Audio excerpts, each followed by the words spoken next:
Hello မင်္ဂလာခင်ဗျကျွန်တော်ဒီနေ့ပြပြသွားမှာတော့ page quality အဝိုင်းဖြစ်တဲ့အစားအစိမ်းအောင်ဖြစ်အောင်ဘယ်လိုပြပြင်သွားရမလဲကျွန်တော် page မှာဒီလိုမျိုး corporate လေ့ကျင့်လာမှာ page quality အဝိုင်းဖြစ်တဲ့အစား Facebook team ကိုဘယ်လို request တွေတင်ပြီးဘယ်လို affiliate မှာစာသားရေးပြီးမှ page quality စိမ်းအောင်လုပ်သွားမလဲဆိုပြီးဒီနေ့ဒီပြင်အားလုံး live group လုပ်ပြီးကျွန်တော်ပြပြရှင်းပြပေးမှာဖြစ်ပါတယ်အဲ့တော့ကျွန်တော် link လေးဖွင့်ထားရှိတဲ့အတွက်ကျွန်တော်အဲ့ link ကတစ်ဆင့်တော့ပြီး request တွေတင်ပြီးပါမယ်အဲ့တော့ကျွန်တော်ဒီဥစ္စာတစ်ချက်လာမယ်ကျွန်တော်ဒီမှာတစ်ချက်နေမှာကျွန်တော်ဒီ page နဲ့ပတ်သက်ပြီးဖြစ်တဲ့ကျွန်တော် home page ကိုယူပြီးတော့ကျွန်တော် page က profile format page ဖြစ်တဲ့ကျွန်တော်ဒီဥစ္စာတစ်ချက်ယူပြီးတော့မယ်ပြီးလို့ရှိရင်ကျွန်တော်ဒီမှာဆိုရင်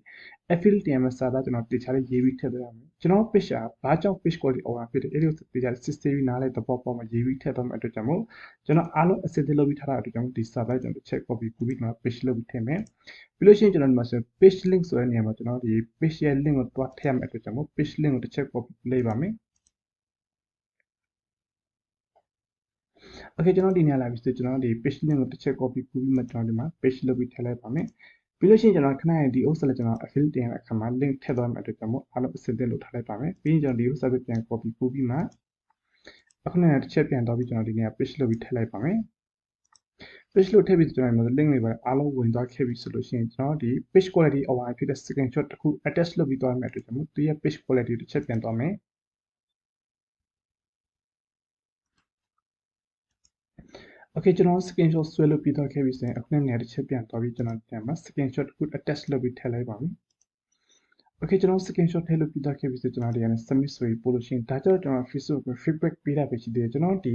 page quality အဝါဖြစ်တဲ့ဥစ္စာကျွန်တော် feedback ပေးတာမရှိသေးပါဘူးကျွန်တော်ဒီ page မှာ corporate လာတဲ့ဥစ္စာ request တွေတင်ဖို့အတွက်ကျွန်တော်ဒီနေ့တစ်ချက်လာရမယ်ပြီးလို့ရှိရင်ကျွန်တော်ဒီမှာ form တစ်ချက်နေပြီးသွားရမယ်ဗီဒီယိုရဲ့အဆုံးသားလေးမှာ page နဲ့ပတ်သက်ပြီးရှောင်းရဆောင်နဲ့ပတ်သက်အားလုံးအသေးစိတ်လုပ်ပြီးကျွန်တော်ပြပြရှင်းပြပေးပါမယ်ကျွန်တော် page ကို request ပြုမှတက်ခင်အရှိမဘယ်လို process လုပ်ပြီးသွားရလဲဆိုမှလည်းအားလုံးကျွန်တော်ပြပြပေးမယ်ဖြစ်ပါတယ်အဲ့အတွက်ကျွန်တော်ဒီဥစ္စာတစ်ချက်နေပြီးမှကျွန်တော်ဒီမှာဆိုလို့ရှိရင်ကျွန်တော်ဒီနေရာမှာဆိုရင် page ရဲ့နာမည်ထည့်သွားမယ်အတွက်ကျွန်တော် page နာမည်တစ်ချက် copy လိုက်ပါမယ်ပြီးလို့ရှိရင်ပြန်သွားပြီးမှဒီနေရာတစ်ချက် page လုပ်ပြီးထည့်လိုက်ပါမယ်ပြီးလို့ရှိရင်ကျွန်တော်ဒီမှာဆိုရင် affiliate တင်မဲ့ admin email ထည့်သွားမယ်အတွက်ကျွန်တော်လက်ရှိတောင်းတဲ့ဒီ email ဖြစ်တဲ့အတွက်ကျွန်တော်ဒီ email တစ်ချက် page လုပ်ထည့်ပြီးမှကျွန်တော်ဒီ user တစ်ချက်နှိပ်ပြီးမှကျွန်တော်ဒီမှာဆိုရင် page ရဲ့ URL ထည့်သွားရမယ့်အတွက်ကျွန်တော်ပြန်တော့ copy ကူးလိုက်ပါမယ်โอเคဒီဥစ္စာ copy ကူးပြီးဆိုကျွန်တော်ဒီမှာတစ်ချက်လာမှ page လုပ်ထည့်မယ်ပြီးလို့ရှိရင်ကျွန်တော်နည်းအောက်ဆင်းသွားပြီးဆိုကျွန်တော်ဒီမှာ affiliate တင်မဲ့စာသားတခြားရေးပြီးထည့်သွားမယ်အတွက်ကျွန်တော်အခုနောက်တော့ကျွန်တော်တင်တဲ့စာသားဒီစာသားဖြစ်တယ်ဒုတိယတစ်ခါမှာတော့ကျွန်တော်ဒီစာသားလေးကျွန်တော်တစ်ချက်ထည့်သွားရပါမယ်ဒီစာသားမှာကျွန်တော်ဘာရေးပြီးထည့်သွားလဲဆိုလို့ရှိရင်ကျွန်တော် page မှာပထမတော့ and original content တွေမတိနားလည်းပဲတင်ပြီးအတွက်ကျွန်တော်ဒီမှာ stress လာပြီး over ဖြစ်သွားခဲ့တယ်ဒီဥစ္စာနဲ့ပတ်သက်ပြီးနားတဲ့သဘောပေါက်မှာကျွန်တော် and original content duplicate content copy content နဲ့ပတ်သက်အားလုံးဖြတ်ပြီးမှအခုဆိုကျွန်တော်တို့ own video own image လောက်ပဲတင်လာဆိုတော့အကြောင်းနဲ့ပတ်သက်အားလုံးအသေးစိတ်ရှင်းပြပြီးမှတောင်းပန်စာလေးရေးပြီးမှဒီဥစ္စာတစ်ချက် copy ကူးမှ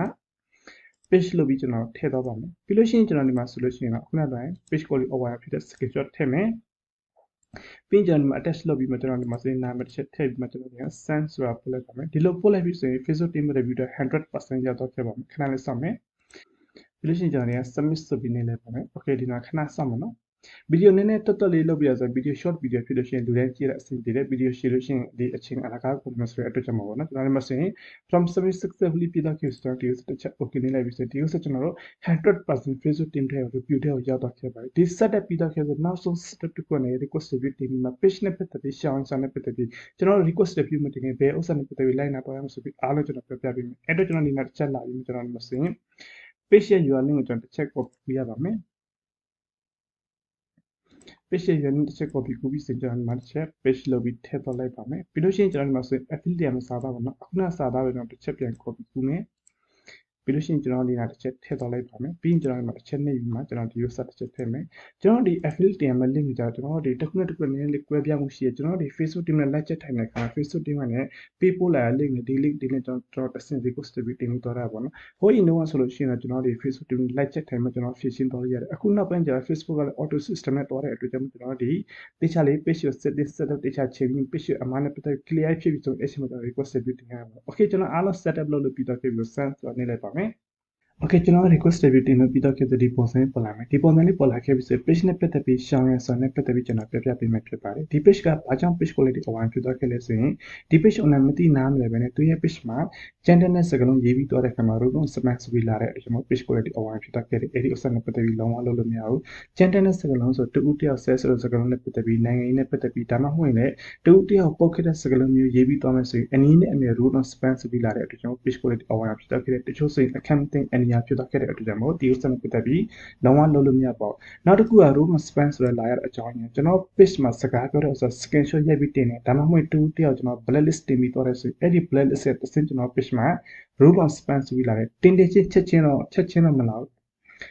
တင်ပြီးချက်ချင်းတော့မလာဘူးတချို့ဆိုတာချက်ချင်းလာတချို့ကျနည်းနည်းကြာမှလည်း room span ဆိုပြီးလာတဲ့အတွက်ကြောင့်အဲ့ဒီဥစ္စာနဲ့ပတ်သက်ပြီးလုံးဝလုပ်လို့မရဘူးတူတယောက်ရဲ့ screenshot ရိုက်ပြီးတင်လိုက်မယ်တူတယောက်နဲ့ကျွန်တော်စကားပြောတော့ screenshot ရိုက်ပြီးတင်လိုက်မယ်ဆိုရင်သူ့ရဲ့ passive ပိုင်းဆိုင်ရာရှိတဲ့အတွက်ကြောင့်အခုနောက်ပိုင်း update မှာကျွန်တော် room span ဆိုပြီးလာတာပေါ့နော်ဟိုးရင်တော့ကျွန်တော် suggest screenshot ရိုက်ပြီးမှ page မှာတင်လို့ရတဲ့ပါ issue မှလည်းမလာအခုနောက်ပိုင်းကျတော့ကျွန်တော်တို့တူတယောက်နဲ့စကားပြောတဲ့ဥစ္စာဒါမှမဟုတ်ရင်တူတယောက်ရဲ့ profile screenshot ရိုက်ပြီးတင်တယ်ဆိုရင်သူတို့ရဲ့ privacy ပိုင်းဆိုင်ရာရှိတဲ့အတွက်ကြောင့်အဲ့ဥစ္စာနဲ့ပတ်သက်ပြီး room span ဆိုပြီးလာတဲ့အတွက်ကြောင့်တင်လို့မရဘူးတကယ်လို့တင်သွားချင်တယ် playlist တင်ချင်တယ် screenshot ရိုက်ပြီးတင်ချင်တယ်ဆိုရင်အဲ့ဒီ screenshot ပေါ်မှာကျွန်တော်နည်းနည်း crop လုပ်ပြီးမှအဲ့ဒီ screenshot ပေါ်မှာကျွန်တော် page name ဖြစ်ဖြစ် page logo ဖြစ်ဖြစ်ဒါမှမဟုတ်အဲ့ဒီ screenshot တက်ဆိုင်တဲ့စကားလုံးတစ်ခုခုကိုရေးထည့်ပြီး page မှာတင်ပြီးတော့မယ်ဆိုရင် room span ကနေ 100% လုပ်ပြန်ပါတယ် okay ဒီနေ့ဒီမှာဒီလောက်ပဲအားလုံးကျွန်တော်ကျေးဇူးတင်ပါတယ်အားလုံးနားလည်သဘောပေါက်ပြီနဲ့မှာ page ကိုလေးပါကြအောင်page quality ဘာကြောင့်အဝိုင်းဖြစ်တာခဲ့လဲဘာကြောင့် rule of span ဆိုလာတဲ့ page quality အဝိုင်းဖြစ်တာခဲ့တဲ့ဒီလိုမျိုး strike လာဆိုဘယ်လိုမျိုး request တွေတင်ပြီးစင်အောင်လုပ်တော့မလဲဆိုအားလုံးနားလည်သဘောပေါက်ပြီနဲ့မှာတကယ်လို့လူချင်းမင်းတို့ရဲ့ page မှာဖြစ်စေ account မှာဖြစ်စေ issue တခုကြုံတွေ့လာခဲ့ရင်တော့ upper Viber တွေမှာတစ်ဆင့် contact လုပ်မြင်မြင်ဝင်နိုင်ပါတယ်အားလုံးကျွန်တော်ကျေးဇူးတင်ပါတယ်